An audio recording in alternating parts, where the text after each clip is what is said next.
Test, test. Well, it seems to be working, at least part of it. So, first time live streaming in a new place. I'm not sure if everything is working yet. So, back to the usual technique. Back to the Discord chat to see who's here. Um, Chat room. Lars says he's got to work tomorrow and he won't be here. Mullet is wowie wowie wow. Yeah, just when you thought it's all over, then the Micromotor Crazy Show comes back. I have no audio monitor running, even though I see the levels and I think it should be fairly loud.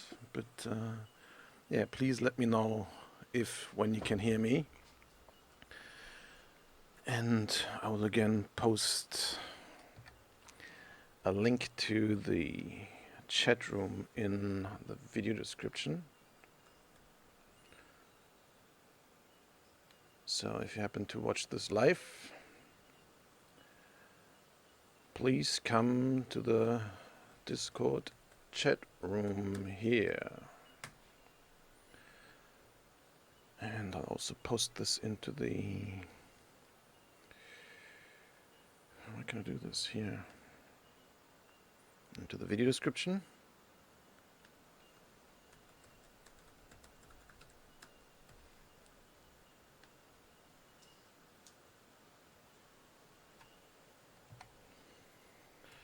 So let's see who made it already. Here comes Whitey. You know, the one of my chickens is called Whitey. Guess what? It's the white one. Yes, it's all still a little improvised here. I have this mic stand clamped to a chair because this is just a camping table here, and yeah, the soft plastic doesn't like to have a mic stand mounted to it.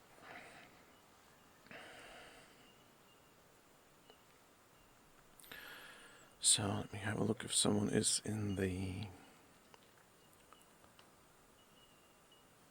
YouTube chat room. View on watch page and pause. Mad Mark is here. Hey Mark, how are you? Glad to see you again. Flying Clown FPV says Guten Morgen, and you says hi. Yeah, hi. I'm glad to be back. I don't really have much content planned for today. I didn't even know if I would get everything working and if the internet connection here is good enough to live stream. Although my speed test said that I'm getting almost as much upload bandwidth as I did up there on the hill. But yeah, we almost have no mobile reception here, so I need my DSL connection to stay on the line. Sean Dolan, hello, welcome. Let me know if you can hear me properly, or if there's too much background noise, or if it's too low volume. For some reason, my microphone preamp has given up, so I can't monitor my audio input, but it's connected straight into the sound processor, and the only thing I can see from the audio is kind of the meters going up to -12, -6, or -3 dB. That should be loud enough. Hey Dave, welcome. What a seldom guest in my live stream. Usually you're sitting next to me in my live streams. So yeah, welcome to the other side. Let me know if you can hear me properly, please. Sorry for bumping the mic. Sounds good, that's Sean. Thank you.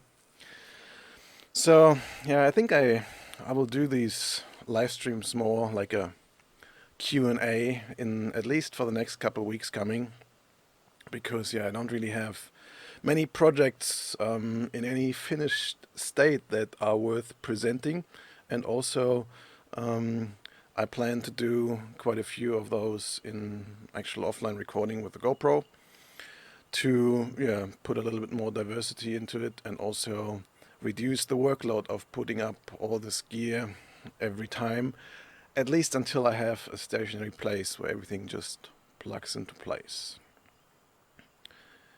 Jem and Ron Valdo are back as well. Welcome, guys. Glad that you still remember me. What's happening in the UK, Jay? So let's switch to the chat room. Another one has found it. This time it's Mad Mark has found the dark side chat room. Welcome, Mark. How are you?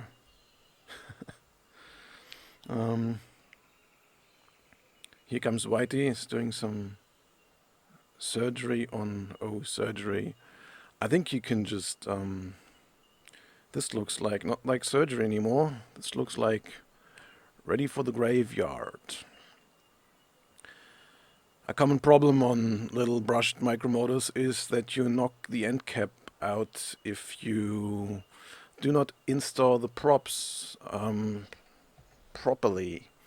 If you install them with a little gap in between the prop and the motor can, you will very likely destroy them in a crash. I have put up a little info page about this.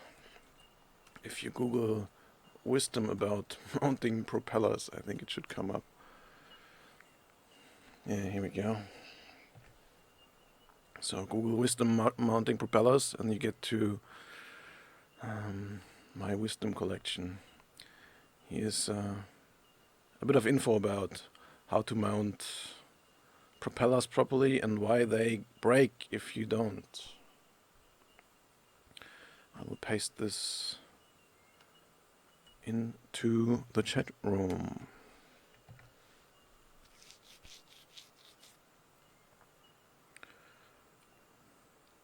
So, yeah, instead of preparing some content for these kind of sessions, I thought I'll just make them into a Q&A or AMA. Just, ask me anything. That's for those people in the live chat, but also for those who are watching these shows after the fact. A surprising lot of people are actually watching these after they are recorded on YouTube. So yeah, if you have any questions, just post them in the video description and I answer them in the next episode. And if you are in the either YouTube or Discord live chat, ask your questions there. I prefer the Discord chat. This is just a lot easier to read, and also you can post stuff like links and pictures and all that kind of nice stuff which YouTube doesn't want us to post in the YouTube chat. Oops, sorry. The camera is also not mounted, fixed yet. It just stands on a little tripod behind the desk so I can do panning with my legs. So yeah, I'm sitting out here on my deck in front of my office/workshop. It's a pretty nice day actually, pretty cool for the Australian summer. Pretty high humidity, that's why I'm eaten alive here by mosquitoes. But yeah, I hope my citrus counter-attack is working by now. Let's see.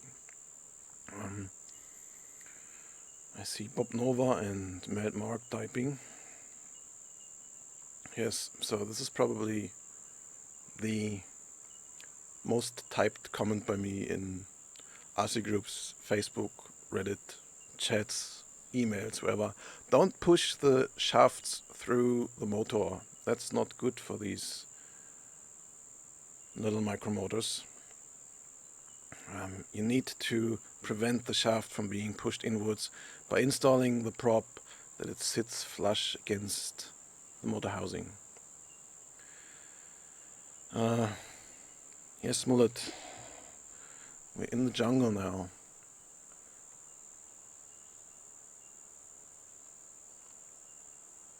That's the main feature why I came here. The jungle behind me. that's why I've also put up another camera for you guys up here, which, well, it's a little further back, and it also has a wide angle lens to show off some more of the jungle.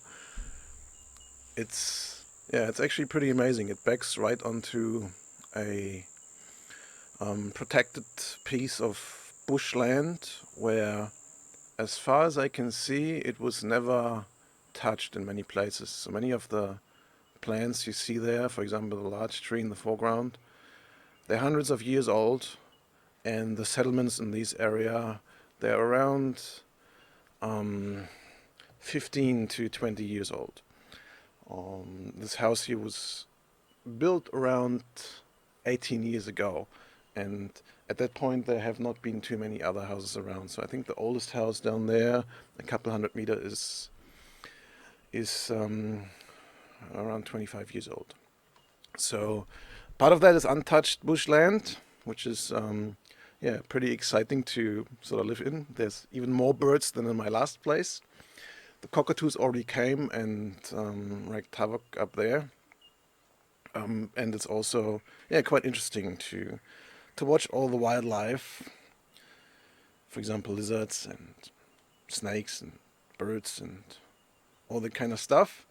Unfortunately, also a lot of nasty critters like I guess a few hundred of the most deadly spiders on the planet are walking through my yard.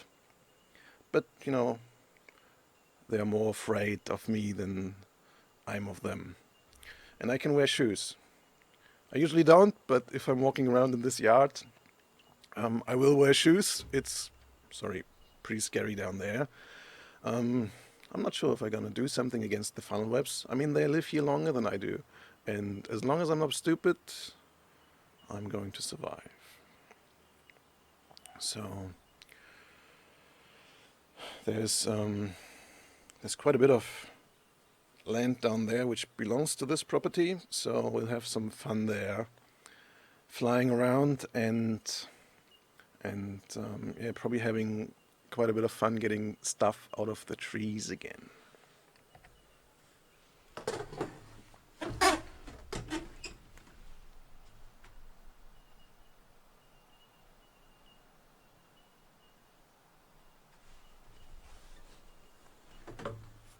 So it's around, I'd say maybe 10 meters down there to the ground. So there's a lot of space to fly around. And this concrete patch after that belongs to the property as well. So there should be enough room to fly around. Also, there's 3 levels of decks to fly through and around.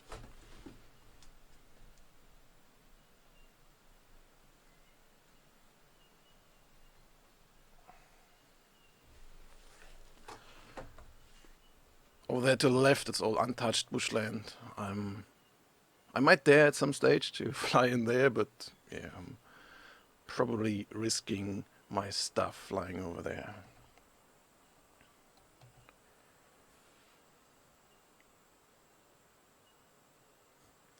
The alien locator. Hello to Walmart. I heard you're leaving FedEx. What's going on there? So, oh no, it's Josh. Josh from the alien locator's phone at Walmart. Any chance we're ever going to see a MMW branded brushless motor series, he's asking.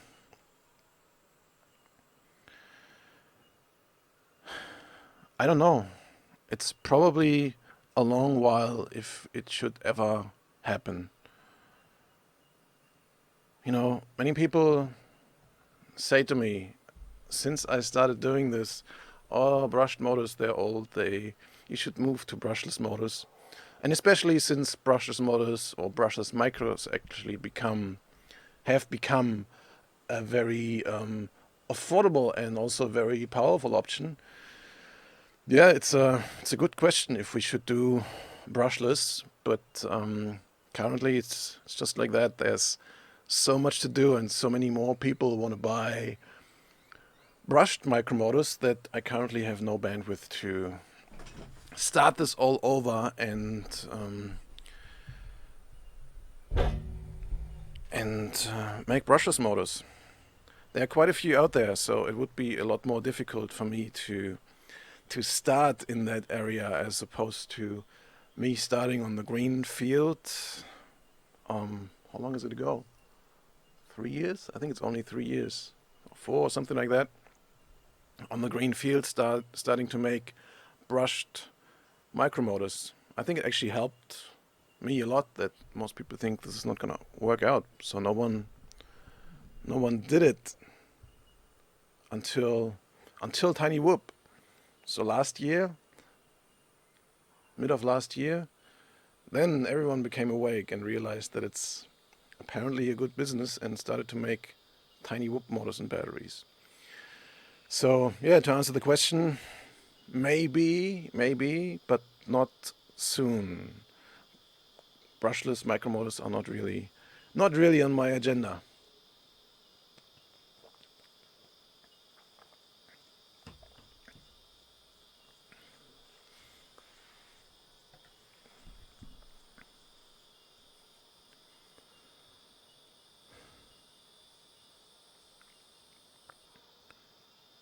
Mark just destroyed his motor. Too bad. I hope you have some spares. Yes, Dolan. It's good to make friends with the birds here because they're more than me. So we have all the birds here that used to live on my old place, and a few more. We have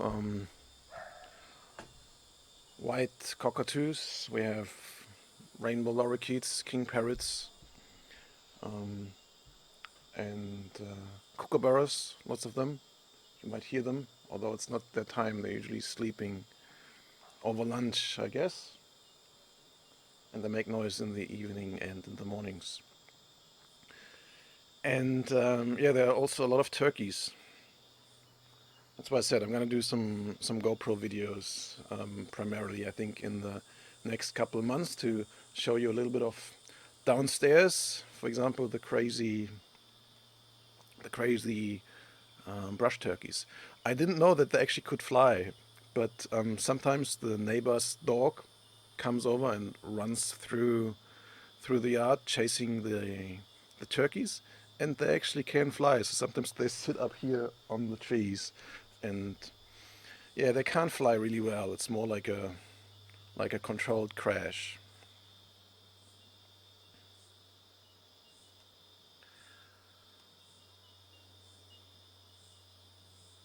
Dolan says brushed are much quieter. I think that's just because they're smaller. The more weight you put onto a propeller, the louder the propeller becomes. Well, also it depends on the shape of the propeller, etc. But I think it's mainly weight and power. If you have a little brushless quad that weighs the same and also only puts out the same amount of power, then let's say a Nano QX, it also won't make much more noise, I believe. Alien Locator, Josh appreciates my integrity. Yeah, thank you. I think that's one of the things I learned in all this adventure here.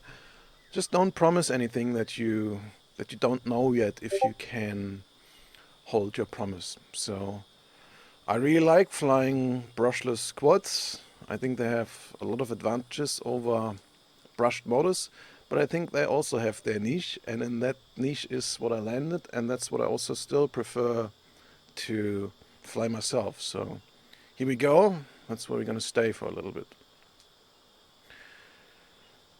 Mullet, you didn't know that there's turkeys in Australia? I didn't know either. People don't like them too much.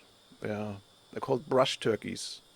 They look pretty ugly, and most people don't like them and chase them away. I don't know why exactly. I think that's because they're making their nests and then they scratch around in the yard, etc. But I don't care. They can have at it. They can have kids in my yard if they if they so please. We have them in all sizes, like old fart turkeys, mid-sized turkeys, and little chicken turkeys. The interesting thing about the turkeys is they don't seem to care about their kids at all. They just put them in, which looks like a compost pile, which seems to generate heat. They put some eggs in there, and then the little turkeys hatch and just run around like new people in this world. So sometimes they come in, or they have trouble here with the stairs, so they can't get up the stairs properly. But in the old house, they would just be walking in over the stairs and hide in the bedrooms. I think some bird landed on the railing. I have never tasted one of these turkeys, Smollett. I'm not sure if they taste good. I'm told they're pretty chewy because they're sport turkeys. They have to fight for their food. They don't. They're not fed with I don't know what regular turkeys you can buy, or regular turkeys. I think these are regular turkeys. But what kind of fed turkey breast in the store was fed with, I have no idea. Jimmy Jam is asking if I've ever sold the 7x20 brushed motors in Dark Edition, and if not, will I ever? So, Dark Edition, I started Dark Edition with the 8.5mm motors, and just as a little indicator to say, this is the fastest motor we make. So I do this. I've also done this for the 6mm motors. The black cans, the dark cans, will always be those which contain the fastest coil we can make. Currently, the fastest 7x20mm motor we make is the 720-14.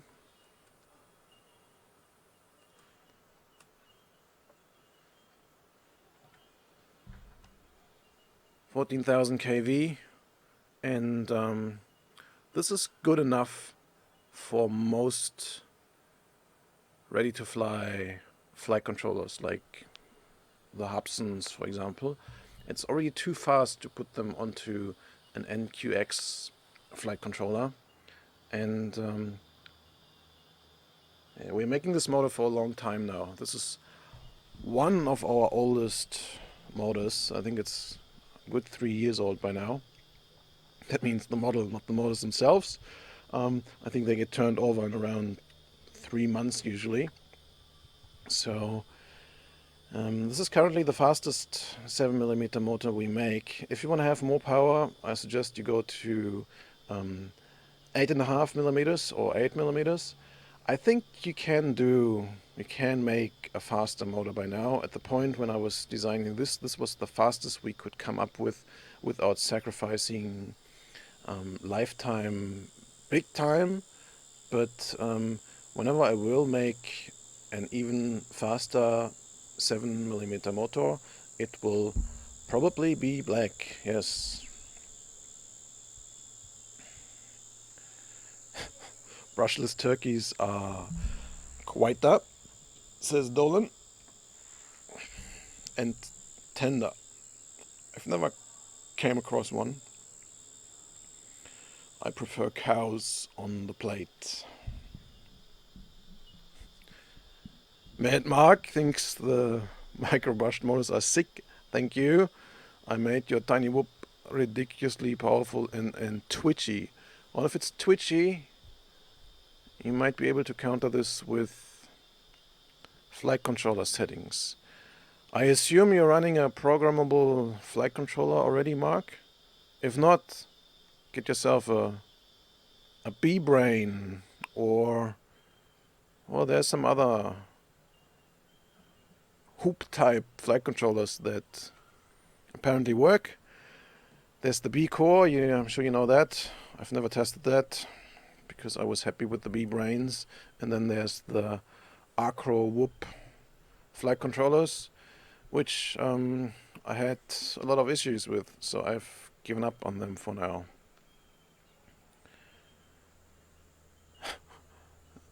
$17,000 kV turkeys are Jimmy Jam's favorite. They're so much faster than the brush turkeys, he says. Yeah, so I see you all like the turkeys. I will feature them in coming, probably offline episodes on this channel. I've very rarely, once or twice, seen someone that could actually be seen up here on the branches behind the railing, but I'm pretty sure I'll get one in front of the camera for you shortly when we film stuff down there in the jungle.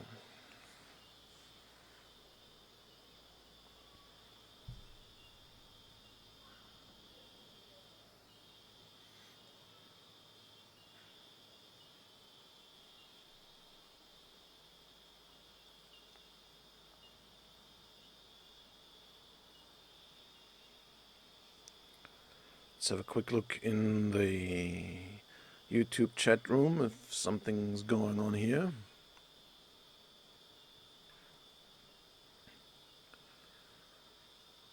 Peaceful background. Thanks, Dave. Glad you liked the view, Jam. I'm sorry that it's cold at your place, I assume. Brushless Tiny Whoop Wen, says John Fisher. As I said, I'm not gonna play this game for a while, but there, as you probably know, is the Furious Hoop, which is said to be only a little bit heavier than the Tiny Whoop.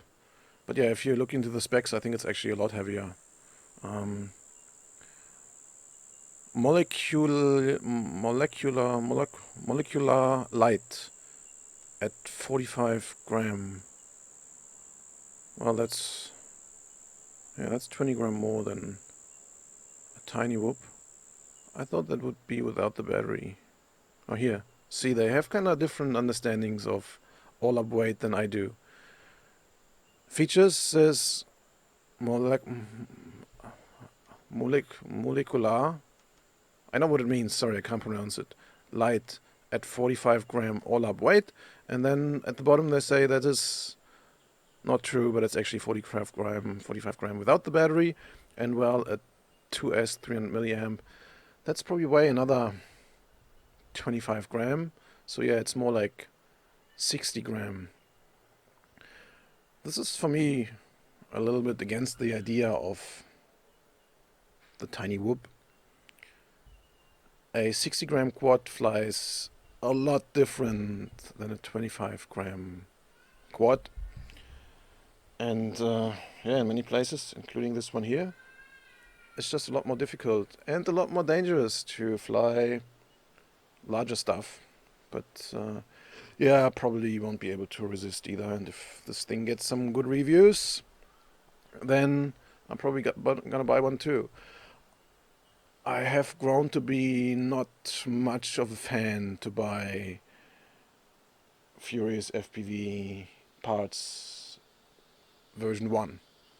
They've done a good bunch of stuff, but they've also released, I think, a few products that are just not ready for the market yet. And currently, I have to better test my own stuff.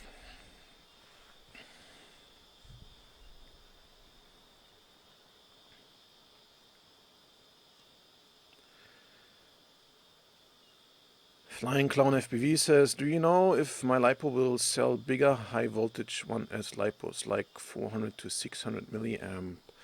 I actually asked them that as well, and yes, they will probably do this. I don't have any yet. I didn't even get a confirmation yet, but yeah, I think this is exactly the right range. 400 milliamp is probably enough, I think. But yeah, this really depends on how you look at it. Most high voltage batteries that I have seen, the factory ratings differ a little bit from or maybe they're the same, depending on how you look at it. The high voltage batteries typically are rated at standard LiPo voltage. So for example, if you look at the 205 milliamp high voltage batteries from my LiPo, they are rated 205 milliamp at 4.2 volts, but if you charge them up to 4.35 volts, I think they are rated 230 milliamps. So that's why I'm thinking a 400 milliamp pack high voltage will probably provide similar power like a 480 milliamp regular voltage my LiPo pack. So I think this could be good enough to fly 8.5mm motors and shave off some weight. On the other hand, yeah, stay at roughly the same weight or add a little bit, and you might be well off with a 600 milliamp battery. Not sure yet, but I expect something to happen there in the next couple of weeks. Not fast enough says, what's your go-to flyer right now? I think my last couple of flights, last couple hundred of flights have been with my Rambo Whoop. Well, a few exceptions. I got a few new RTFs in the last couple of weeks because people have been asking so many questions about them. I bought a Cyma X5 SW-1 or something like that, which is actually a pretty good beginner quad. So I've put a few packs through that. Not by any means my go-to flyer. Also in that category is the Hubsan 502E X4, I think it's called, which is very different to the typical old Hubsan X4 that most of us have learned flying on. It's a much bigger geared quad running 8mm motors at 7.4 volts. So many people have been asking me for motors for this thing. So I ordered one of those and a whole bunch of 2S capable motors as fast as we could make them. And that's going to be a project for the next couple of weeks as well, to fly the heck out of the 502, see how long the motors last, and then put some new ones in there and see if it's getting any better and if we can make them last a little bit longer. Because at least according to the messages I get, the 502 Hubsan does not have very long motor life at all, which doesn't surprise me much if I'm looking at the weight. I think it weighs more than 150 gram, and even if it runs the 8.5mm motors on gear drive, that just can't be good. A good weight for geared 8.5mm motors is around 80 to 90 gram. Better keep it at 70 to get some good performance, but if you double that, it's gonna die at some stage anyway.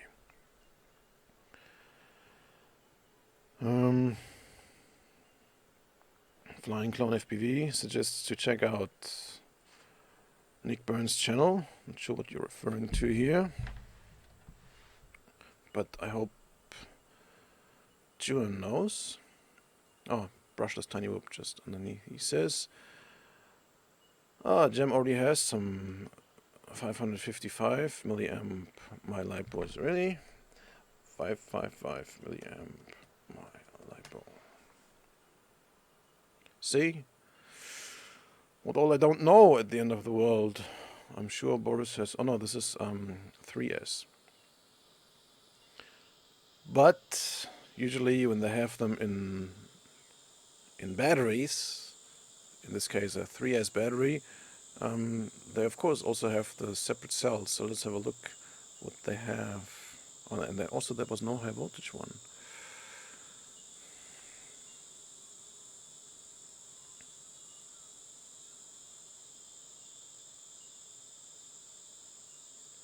.500 milliamps, 7.4 volts, 500, 550, 3S, 555, 2S, 555, 3S, and here 555, 1S. So, sofort verfügbar. Let's have a look if my Lipo OS does have them as well.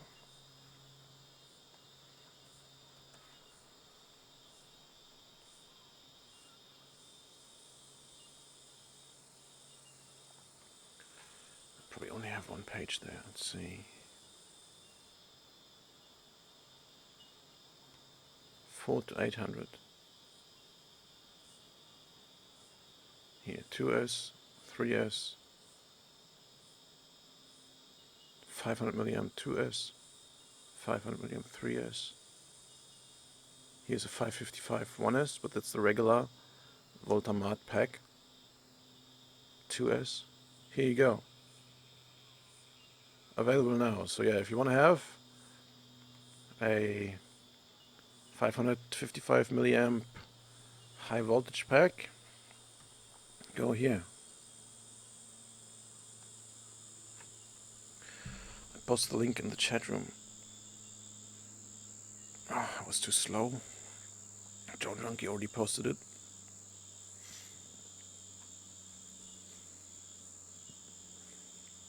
Oh, Pilsner Popper. Welcome, my friend. Yeah, I plan to make a hoop tour shortly. I've already ordered an interesting toy. I should show you that. Let's just get to the bottom of the chat room, and then I'll finish up the show by showing you my new Get Stuff Out of Tree toy. Bob Nova says he has a Cyma X11C. I give to brand new flyers to hook them. You're a mean bastard. That thing has been bashed about a lot and still flies. Great intro quad. Really boring now that I've hooped. That's exactly it. Many of the old quads they have, they're just boring because we went through them and moved on to something more exciting, faster, smaller, different. But we shall not forget there's many new people coming after us, so let's share what we have learned and maybe what we have sitting on the shelf. Can that be plugged into an Inductrix FPV? Is asking Dolan. Is Dolan FPV asking 555 milliamp high voltage? Yes, you can plug it in there and it will not blow up immediately because it has still an acceptable voltage for any or most 1S brushed quads. But don't expect this to fly. It's too heavy. I don't know how heavy it is. Let's have a look. But it's certainly too heavy for the tiny whoop. It says 16 gram. Yeah, that's around 10 gram too heavy. So yes, you can, but no, you shouldn't.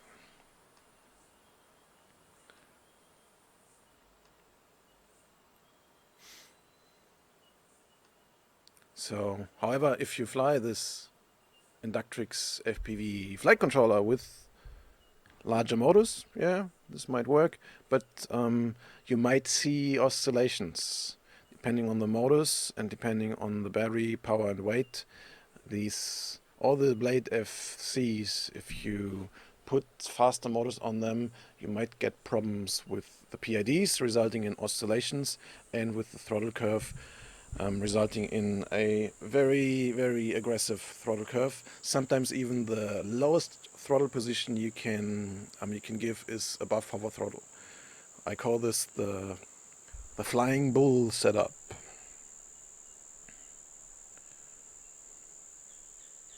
JG101, welcome to the chat room, my friend. I'm sorry that you're missing the first Potato TV in ages, the first Potato TV in this jungle, and the first Potato TV in 2017. But yeah, thanks for hanging in there. I will, as I did over the past year, leave the recordings, unless they got messed up too bad, I will leave the recordings up on YouTube. 65mm props and 8.5mm motors. says Drone Junkie. That is a solid combo. That looks awesome. What frame is that, Jim? A Makefire flag controller. Fits any FC, he says. Right on. Hope the fats last, says Pilsner Popper. Yeah, this is in many cases the question, but yeah, most of the three-legged fats are very easy to replace if you have a hot air gun. Here's the link to the 550 milliamp MyLipo. Yeah, 6.3 amp fats. That's the biggest fats I think you can get in SOT 23 format, so the three-legged ones. The current Alien UIs we make, they have 9.5 amp fats, but they also are a lot harder to solder. So I think this is a very good fat because it can be replaced very quickly. And yeah, 6.3 amp. If it's a good fat, it's enough for most microquads. Bob Nova is asking if I thought about getting into frame production. He likes this frame here, which is a Thingiverse Link, a ducted microframe by Freddy. Yeah, I print a lot of frames, and I'm not too much of a fan of printing frames because the strength to weight ratio, it's not really there. I'm breaking them way too quickly. I like to print little stuff like camera mounts and other little adapter thingies and motor mounts, feet, things like that. Little tools to make assembly a little better. But yeah, whole frames I usually don't like to print. They need to be cut out of existing sheets of material to make them better quality, or printed on a lot more expensive printers than I have sitting around here. I actually print some frames because I cannot cut them properly out of carbon or polycarbonate. Here's the example, this one here. This I think is the only frame I don't print it myself. I get these things printed in New Zealand on a laser sinter printer, I think it's called. That makes very lightweight and very strong prints, but it's very expensive. That's why this, how heavy is it? 6-gram frame, 6 gram of plastic cost $20. So, but yeah, very strong, very flexible, and well, if I have a good design where I own the rights to, I might do this. So, yeah, if you have frames that work well, send me a link and I'll see if I can make it work. The last one of this type I tested was, what was it? It was an 8mm ducted frame, and it was even more expensive. There was a few extra couple parts, and I ended up paying around $45 for the print, and it didn't last a single crash. It actually splintered in so many parts that I didn't even find all of them after the first, not even that hard crash into a flower pot, I believe.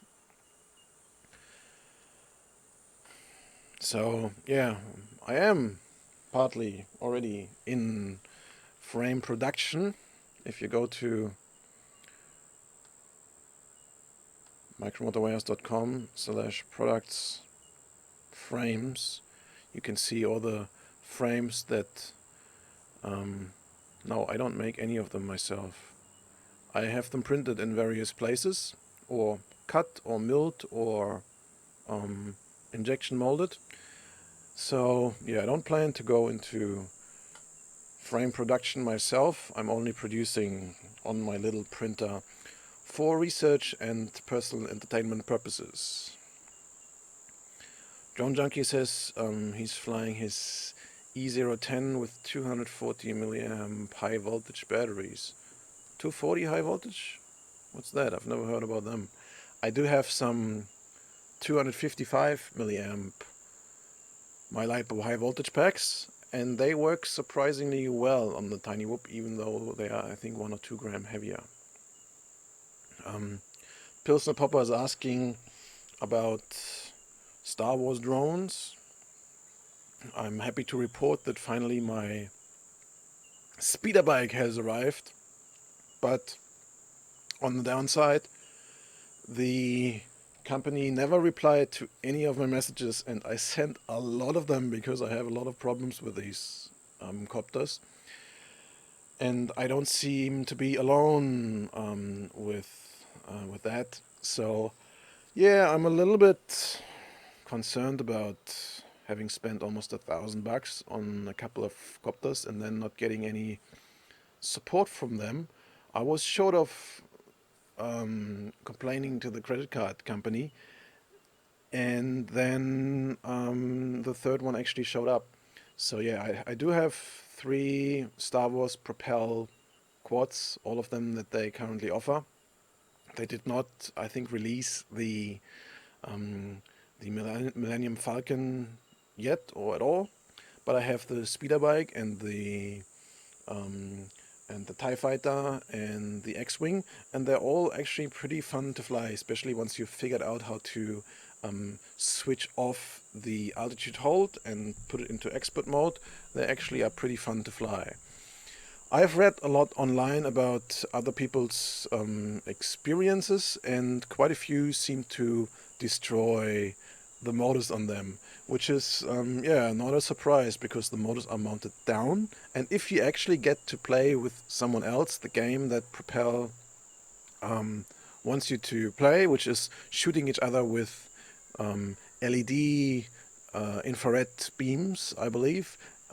According to the manual, when you've hit someone, he wobbles a little bit, which might already have him crash.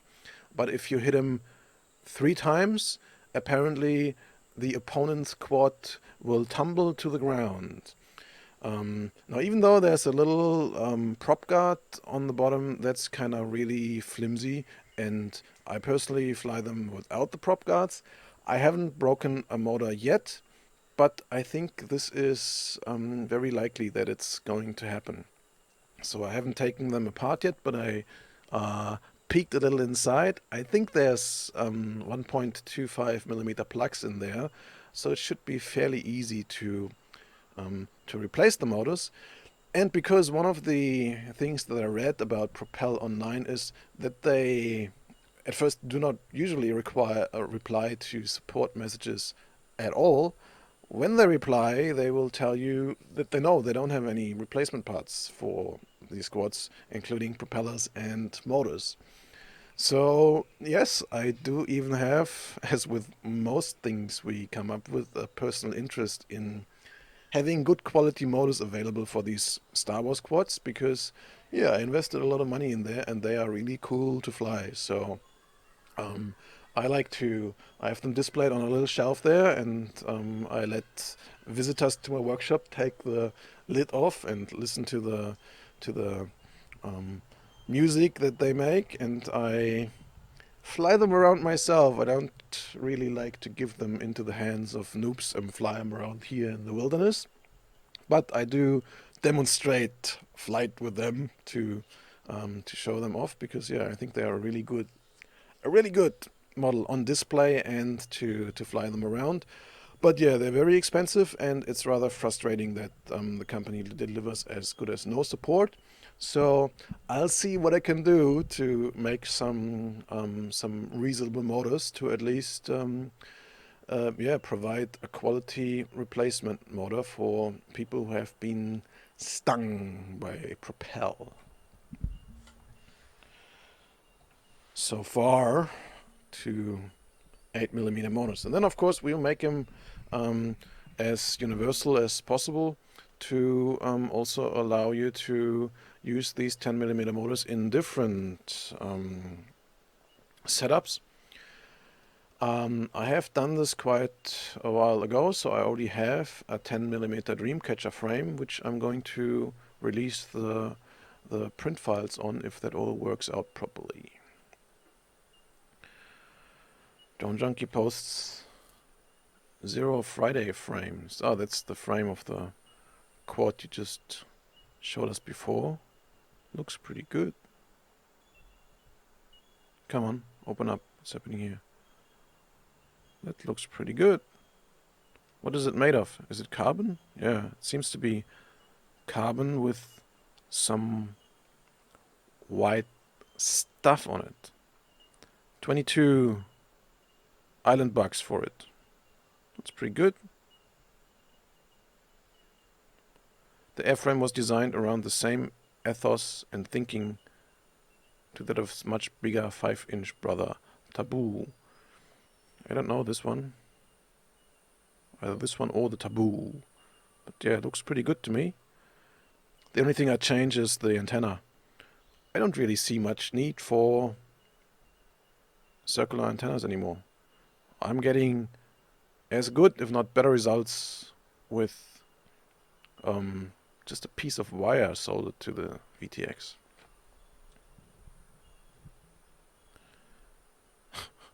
John Joneke says this guy needs faster motors. Yeah, I'm jealous of your FPV modded speeder bike, my friend. I haven't gotten to that as well, but if I'm really sitting here and thinking I really don't know what to do, then I'll FPV hack my speeder bike as well. But until then, it'll look good on the shelf, it'll make a lot of noise, and it'll fly around the yard once or twice a week. Yeah, this is really awesome. Here's a picture of the FPV feed of the speeder bike, so you see the arms in the view, which is pretty cool. I like that.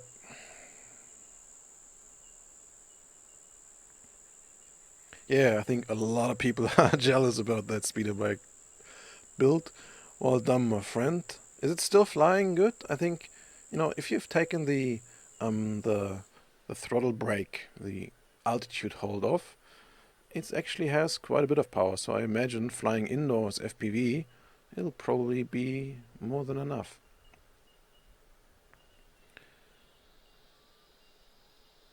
He also has a 240 milliamp 4.35 volts. So is that...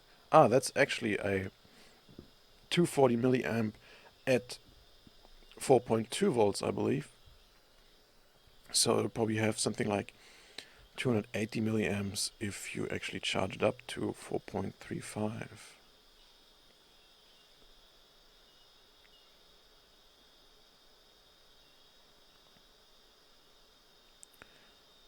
It says 240 here.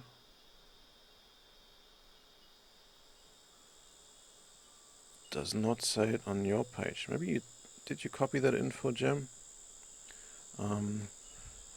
Let's have a look. MyLipo 240 milliamp high voltage. John Junkie comes even up on top. Well done, man. Here's the German listing, and it says capacity 240 milliamps.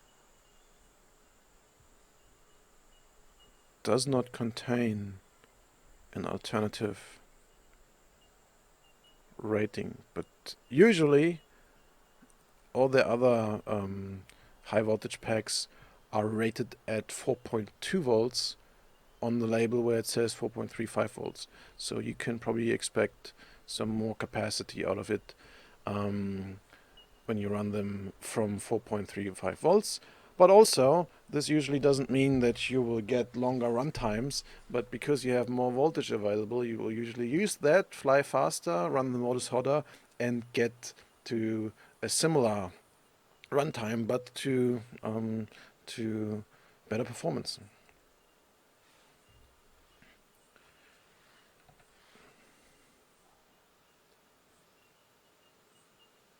Here's a video. I've seen that. That's cool. Flying around the Stormtrooper. Very nice. Chin. Mike, I believe, says, the dipole is good when flying alone, but they bleed signals both ways and suck for groups. They cause reception issues for others quite a bit. You know, to be honest, I have experienced the opposite. I'm flying tiny whoops with dipole antennas in competition, and we don't see any problems with flying together with others. But that's also because we space our channels 20 megahertz. If you have them really close together, then yeah, you might have problems, and it might be better if you use right and left hand polarized antennas alternating. But yeah, I don't see any problems with that. But having said this, this might also be due to the fact that on all our races we run 4 Clearview receivers. I didn't even change those to linear antennas. I just leave them all left-hand polarized because most people at our races, they still fly, did I say left-hand? I believe right-hand. I don't even know. They all use, most of them use circular polarized antennas, but quite a few of them have seen me flying the cheapy quad with just a little wire dangling out at the front and getting very solid video. So that's why quite a few people actually started to copy my build on the local track, and we don't have any problems flying those together. And it's actually working so good that we plan to have a little micro series in winter here and hoop around some, I don't know, RSL or bowling clubs or just in the pub. You know, there are many places, many pubs in Australia that don't have enough visitors. So if we rent out the whole place and buy enough drinks, I think we get away with renting a whole part of a pub or restaurant, a hotel to fly around with. So that's the plan for the winter. Brainstorm says, OMG, he's locked into the live stream, or no, other way around. He's watching the live stream and logged into chat. That sounds like it's a first for you. I don't remember, my memory has suffered anyway over the years, but it's especially difficult with all these different real names and forum names and other display names. So Brainstorm, I believe I know you already quite well, so welcome or welcome back if you've ever made it to this place of the interwebs before. Thanks Pilsner Popper for always welcoming everyone and helping out big time on the support front. Very appreciated. I'm sorry for missing our chat last Wednesday. I try harder to be on the line my Wednesday morning this week. Before I again will leave for a couple of days of FPV adventures. We will leave on Thursday to an event in Sydney and then continue driving straight from there to Wagga Wagga to the Heli Heatwave, where we'll convert a couple of the now still heli flyers to FPV quad flyers, and yeah, that'll put me out of the loop for a couple of days, including the Monday. So yeah, even though this was the first live stream coming back in 2017, it'll not be on the regular schedule yet, which is due to the fact that not everything is put in here properly, working properly yet, and we'll be away for another couple of days, which will screw up my schedule for another week or two, I believe. So Pilsner Popper is asking me what the sting is. Oh no, I skipped one. Brainstorm says the new house is fabulous. I will have to do a walk around for one of the live streams. Brainstorm says, yeah, I wish I could do this, but live streaming, I'm tethered um, to this machine and the desk here. But as I said, I'll do some GoPro footage around here. It's, I think, 1,200 square meters, but on a very, very, very steep block. So yeah, there's quite a bit to explore, and I'm thinking about making, in addition to my kind of micro motor related videos, to just make sort of like a general purpose vlog um, video series, just to show you a bit about the background, about the other stuff that I'm doing in between making these kind of videos. It'll probably just like raw GoPro footage from my head, but I never thought people would actually enjoy that kind of stuff. But just the fact that people are watching my live stream and keep asking questions tells me, yeah, it's apparently it's kind of interesting to watch this guy stumble to the jungle. So we'll do that. We'll do that. No problem, brainstorm. That's already on the long list of things not done yet. Pilsner Popper is asking me what the sting behind me is. The sting is a what's it called in English? A punching bag. It's stuffed with old rugs, and I can work off my aggressions on this thing. So yeah, if I'm not live streaming, I'm sometimes screaming and kicking against this thing, just kind of get things balanced in the head. No, this is I made a little dojo in here. You can't see it, but there's some mats and there's this punching bag to just kind of keep in shape and practice and without leaving my house. There's also I put them up there. I mounted some gymnastic rings. I think it's very important for the health of the spine to hang yourself for a minute or two a day. So that's what I'm doing. Hanging here, kicking and screaming. So yeah, that's the sting.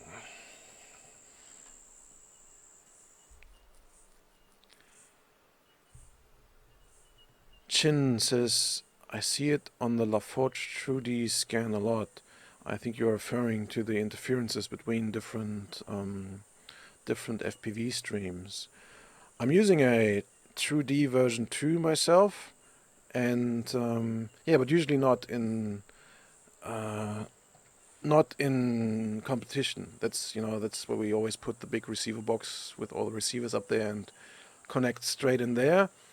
I use my goggles with internal receiver mostly just when I test stuff or on the go when I go somewhere and don't want to carry so much stuff around.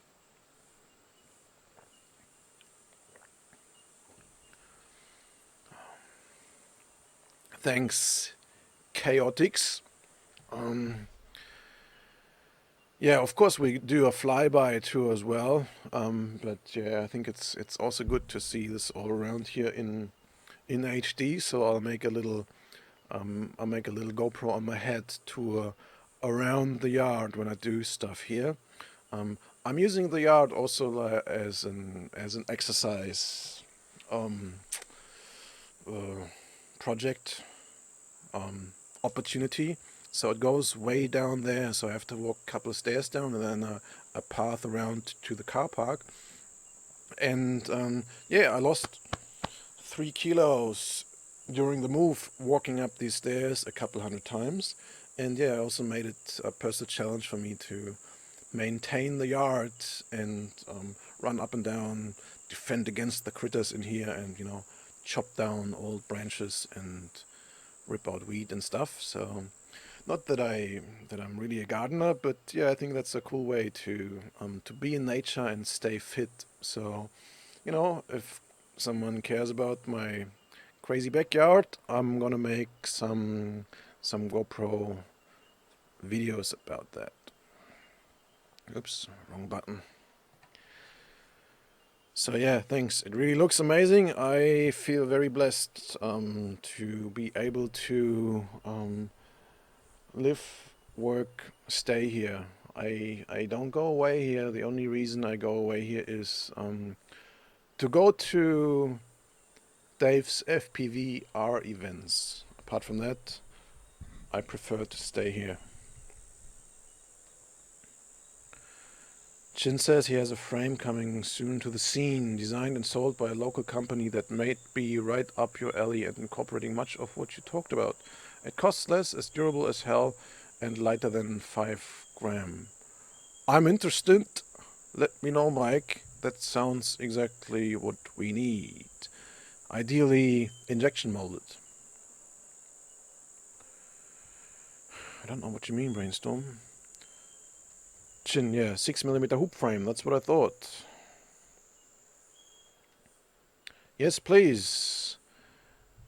Connect me and I'll see what we can do.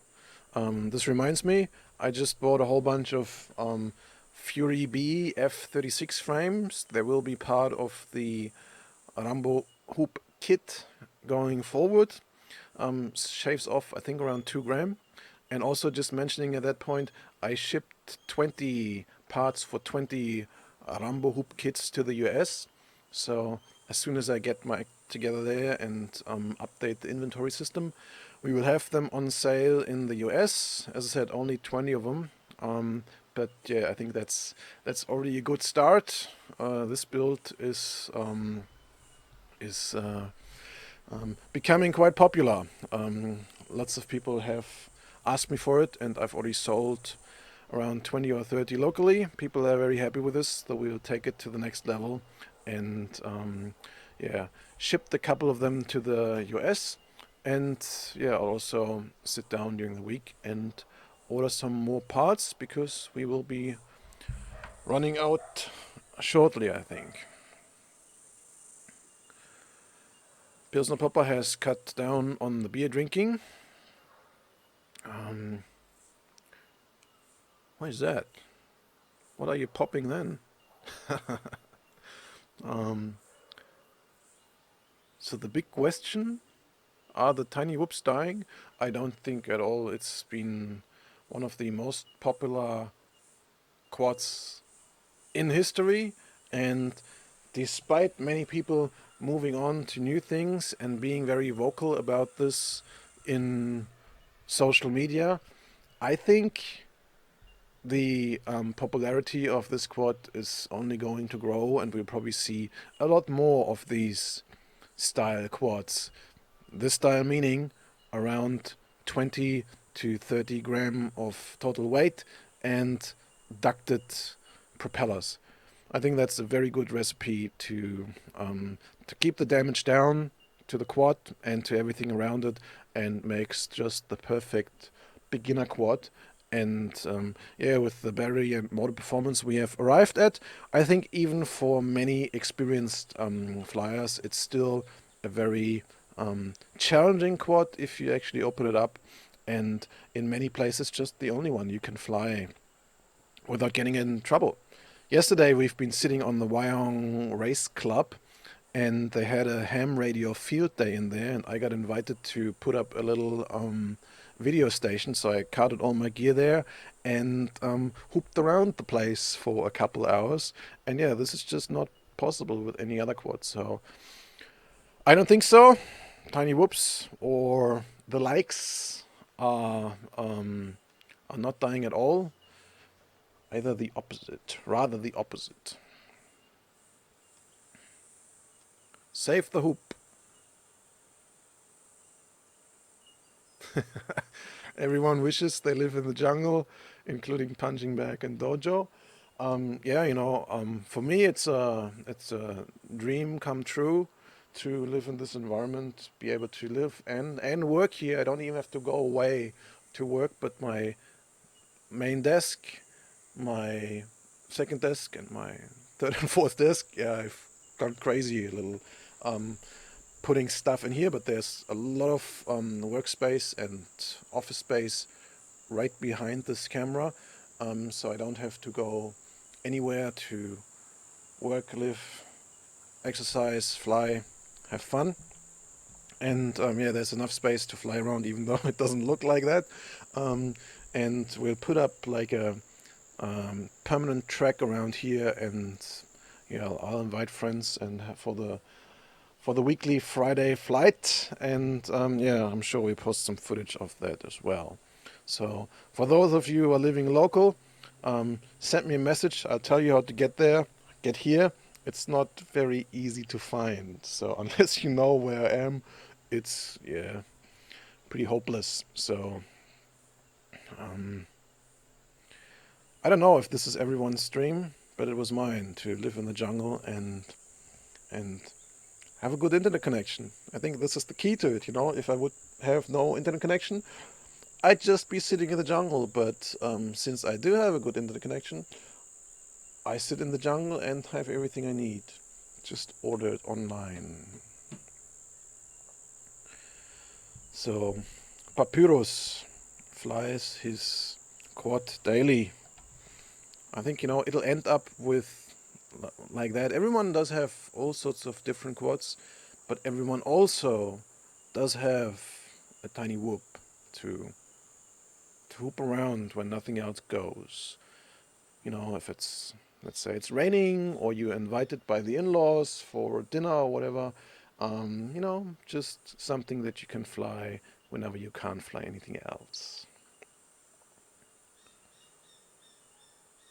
Chin says they'll probably die down a bit in summer when the weather sucks, but there isn't much better for learning FPV in the winter sides.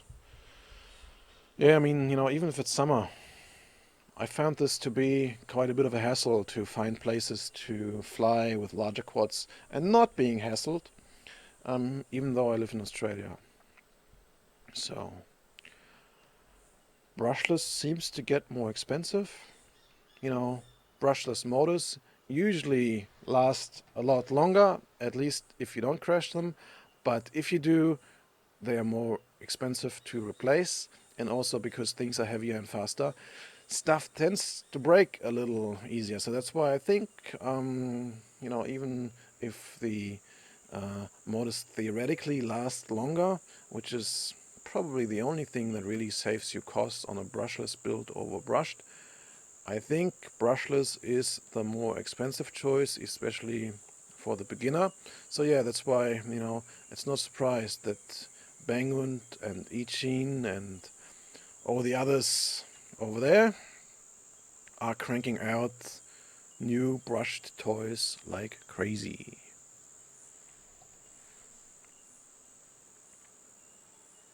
Yeah, brushless inside. I mean, one of the main things why people want to have brushless is they want more power. I don't think you need more power than a tiny whoop to fly FPV inside. Of course, outdoors you need more power if you have more space, but a big thing to design your FPV experience is not only to make the quad, but make the environment you want to fly in.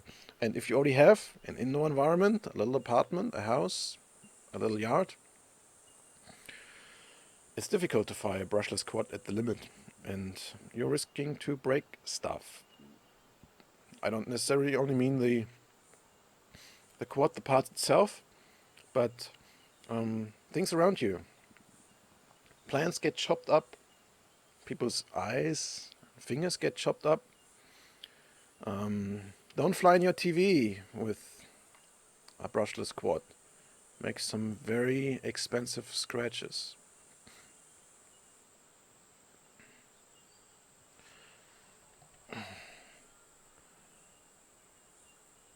Pedro complains about YouTube notifications being an hour late and MMC non-existent.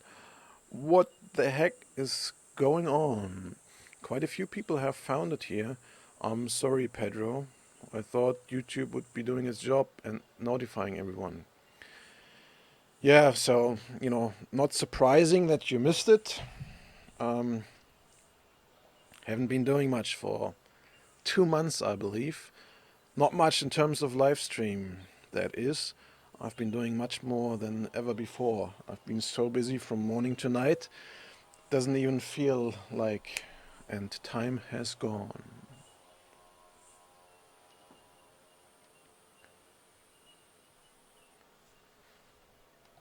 Pilsner Popper says, looked like a Sting sticker on a support column for the house. Yeah. Punching bag is good.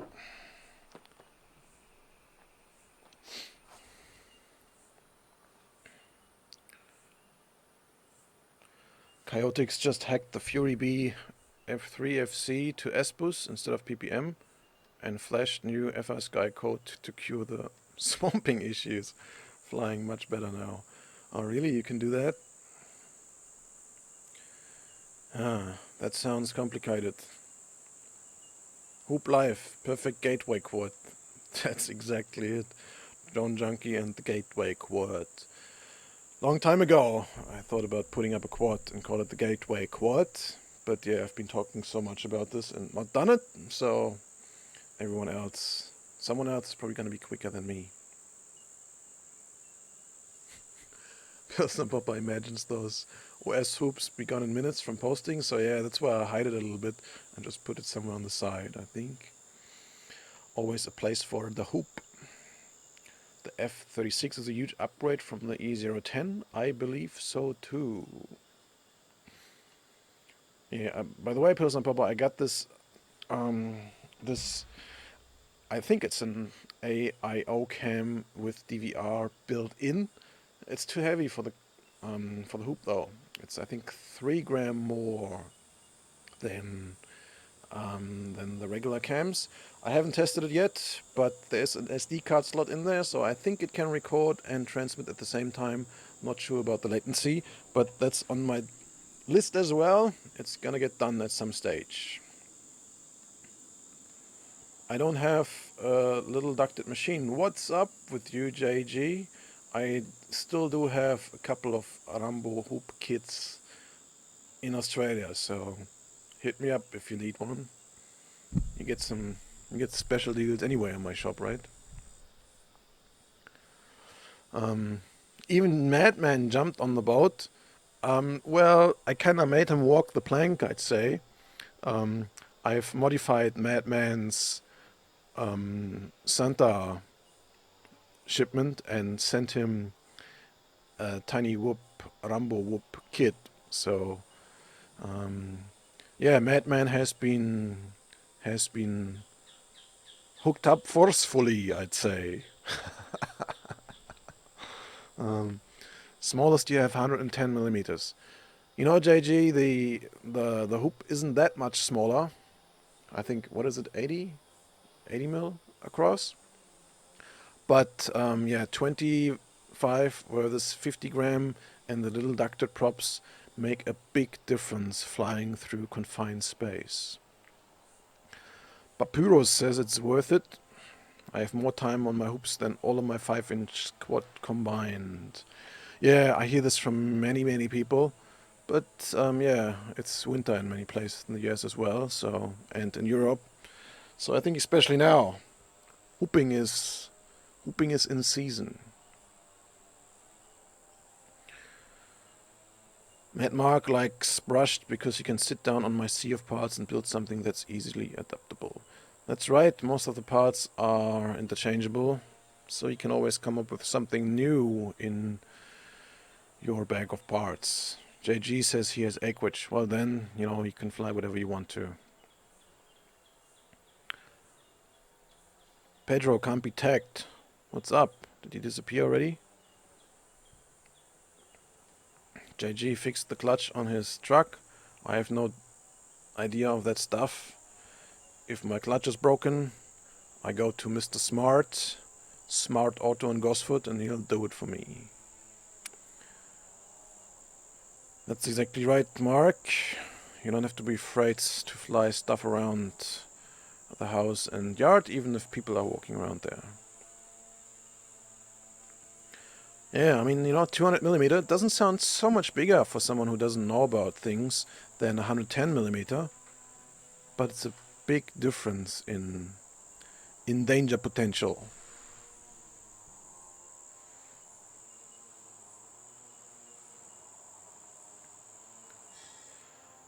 What did you miss, Bruce?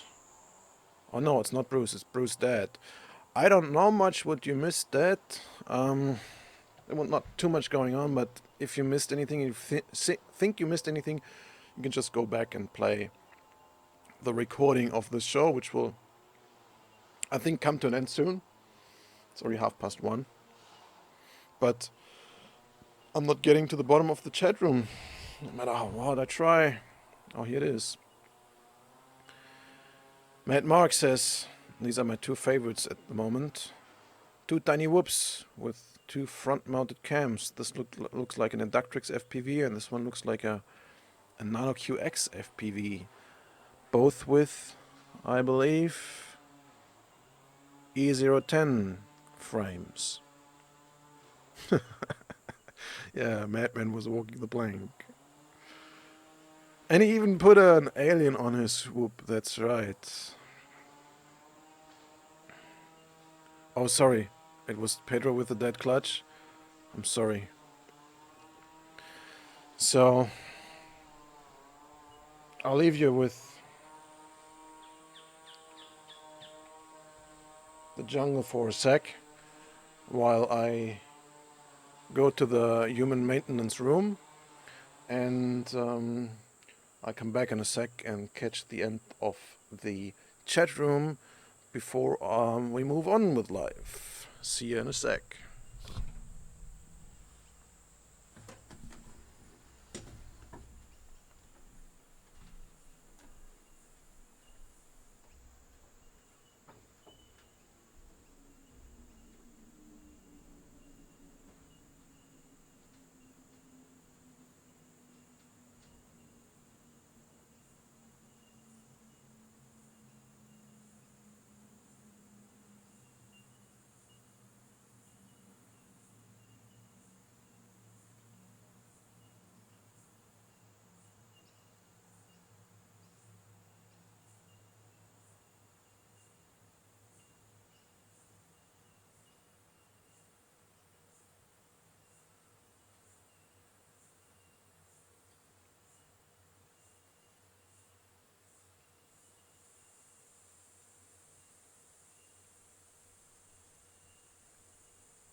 So I'm back, made room for more water.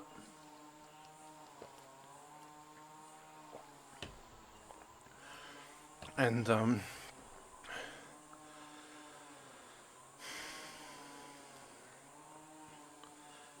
yes, JG, it's a good place to learn how to get stuff out of trees. I practiced that already with a couple of quads, and I had quite a few problems with that, so I ordered this pretty amazing toy here, which I have a look if I can show this to you in a sec how it works on the camera on the railing here. And with that, I will close today's live stream. So if you have any last questions, I'll answer them in the last couple of minutes after I've showed you this little toy here. So let's see how this works. It's probably going to be a little difficult for me to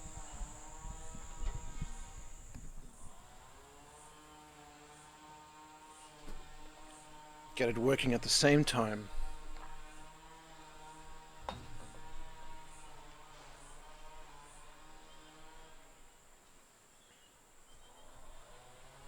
Well, that should work.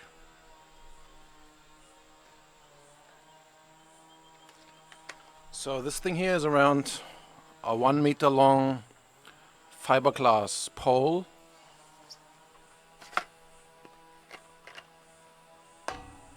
with 7 more 1 meter long fiberglass poles in there, and it's quite easy to extend like that.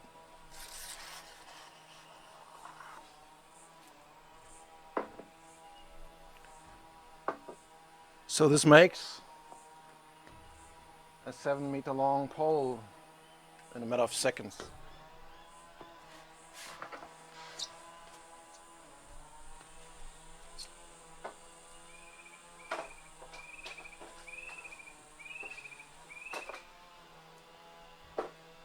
And yeah, you can get stuff out of trees with it quite easily.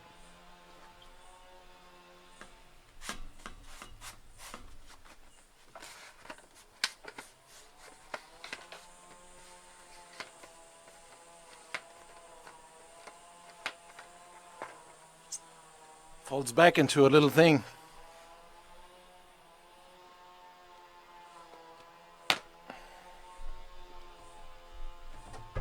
In another 5 seconds.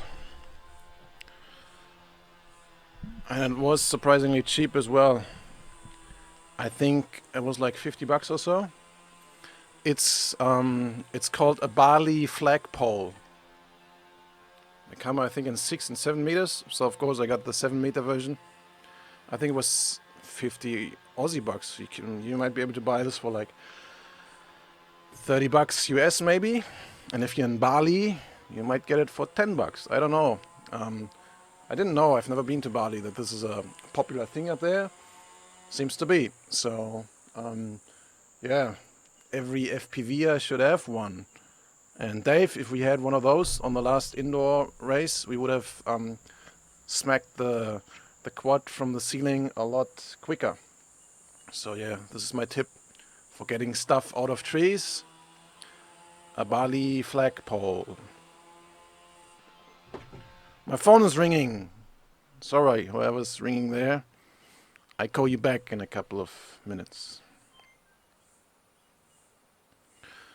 So,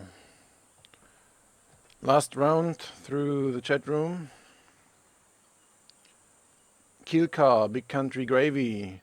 Yeah, it's about to... This live stream is about to end. Sorry that you just got here. Glad to meet you as well. I'm still considering making this a two-way live stream thingy where people can call and talk to me over a video chat. But yeah, this project has just been interrupted when I started moving all my stuff down the hill. So I'll come back to that as soon as I have sorted this, but it's actually not too difficult. I just need to put a Skype video window on this one, then split screen it so you can see me and whoever's calling at the same time. The extender stick, exactly.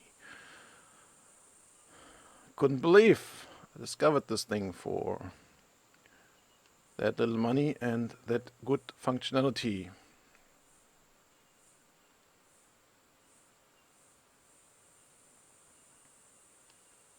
Oops, can't wait to see you flying outside. Yes, it's pretty amazing to fly around here. I haven't published any videos of this yet, but I'll be publishing videos of flying, walking and climbing around the place shortly. Give a link. You want to have a link? Let me find a link.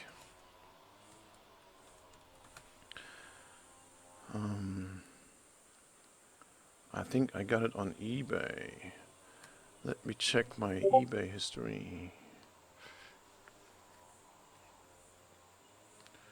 eBay, my eBay summary. Log in.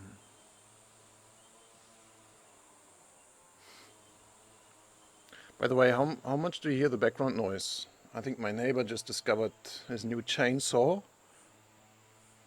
My neighbor's like, I don't know, 100 meters down there. Do you hear a chainsaw going?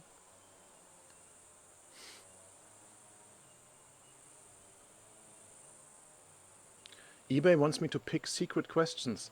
This is like this most stupid security thing ever. I don't want to answer secret questions. The only way I would answer these secret questions is I'd go to LastPass and generate some random gibberish to put in here. First, Echo's talking to me. What the heck? I said eBay, not Echo.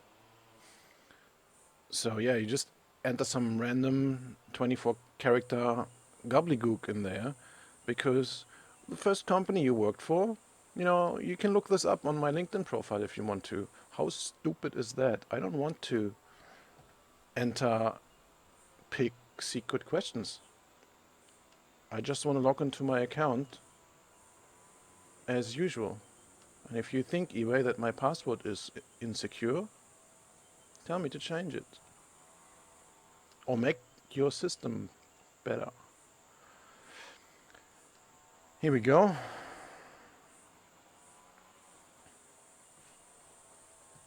You bought this item. Bali flagpole, 7 meters length. Telescopic and lightweight. Brand new. Aussie dollars, 42.90. So is that like 30, 35 US dollars? Oh, what they... Yeah, that was shipped in a 1 meter big thing. So they charged me $18 for shipping. Ooh. But yeah, it's been worth it. So you just search for Bali flagpole, and if you want to have the 7 meter one, you search for 7 meters length.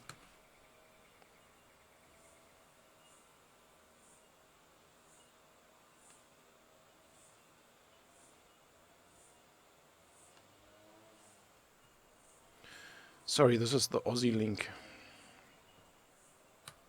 But yeah, for those of you not in Australia, maybe you get from there to a non-Aussie link.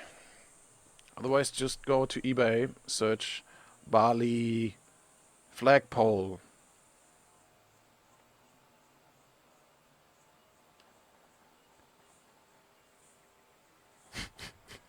I thought my wife was watching Chainsaw Massacre.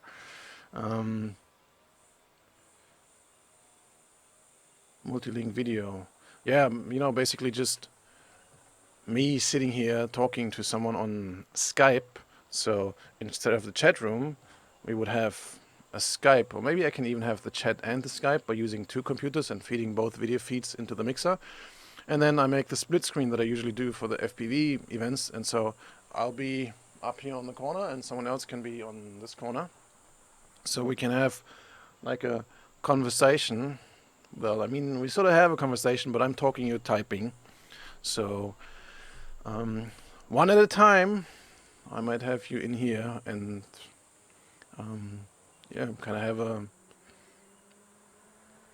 more in-depth, at least technological-wise, conversation. Pilsner Pop, I think it's a kite pole. I think that might actually be. It's sort of like a kite thingy that they put up where they put a flag. It's a flag. I'm not sure if you can call it a kite pole. It's probably also from similar stuff, I think. Um, Maybe you can put a kite up there as well. I don't know, but yeah, that what I bought is a flag called a flag pole. They make him all the way to 35 feet. How much is that? Feet, meter, 35 you say? 10 meters. Wow. I think I'm fine with 7 meters. Brainstorm says, first live stream for me, not the last. Alright, see you on the next one, my friend. Kirka thought it was at his place, so you hear the chainsaw. You never know. Sometimes they all go crazy here and chop everything down what they can find, because the bush is growing back like crazy here. So these couple trees are almost growing into the house here. So I'm probably gonna do some chainsaw massacre soon as well. Jackite pole. Yeah, that looks like it. The most wonderful kites in the world. I might need that. Jackite welcomes you to our site. Online store. Windsock poles. Fiberglass poles are limited, but new is expected at the end of April. Come on, go away. What do you have? Extends out and locks in place with friction. Exactly that, or different colors even. Pole can flex 180 degrees. Use with wind blades. Blah blah blah blah blah. How long is it? 13 foot, 16 foot, 28 foot. Orange. Oh wow, but it's $70. US, I believe that is. But man, it's orange. So yeah, let's see. If I break my cheapo pole, I'll revisit the orange jackite. So just post the link to that in the chat room.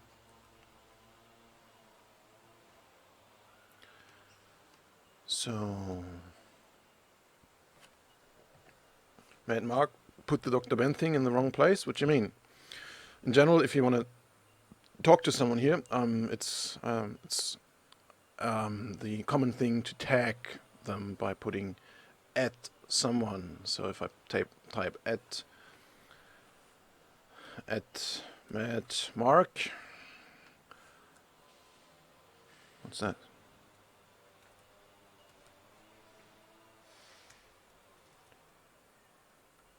At Mad Mark. He just puts the number at the end. Why does it put the number at the end? What's up? Then you get tagged like this, and you can click on who it is, etc. And also the person gets a ping and gets notified of the message. So your nearest neighbor is 2 kilometers away. Well, I would like that too, but yeah, it didn't happen. So there's some neighbors, and there's some neighbors, and down there are some neighbors too. But they're usually all nice and quiet, unless they're chopping down stuff in their yard.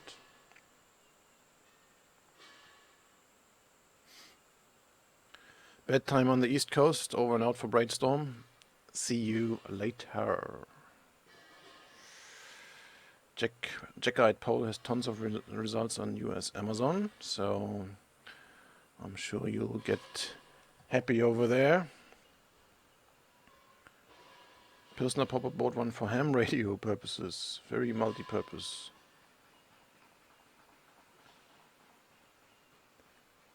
So you broke it already by using the thinnest sections. I've already smacked some branches and stuff out of the trees with the thinnest one. It didn't break yet, but did you break it, Pilsner Popper?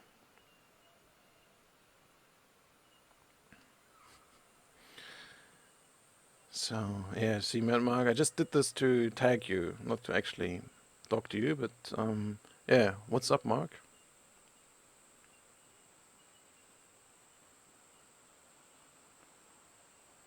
Random wire mobile setup. Yeah, I think for antennas, this might actually be a really good idea. I might print some attachments to attach stuff to the pole. Maybe some hooks or antenna mounts or something like that. So yeah, thanks everyone for joining today. I'm glad it kind of worked today, even though part of my audio equipment has died. So I can't monitor my own audio.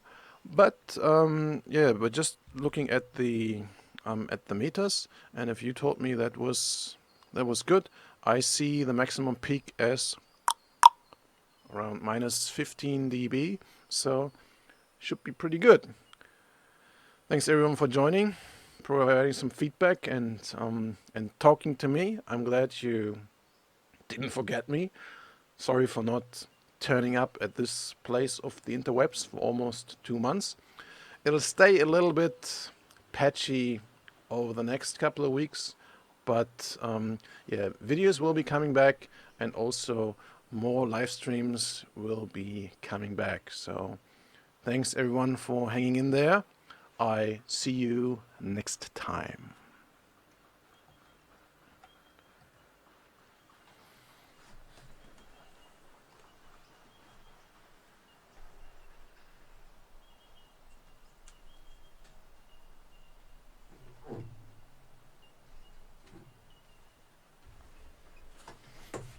So yeah, you can see my chaos deck,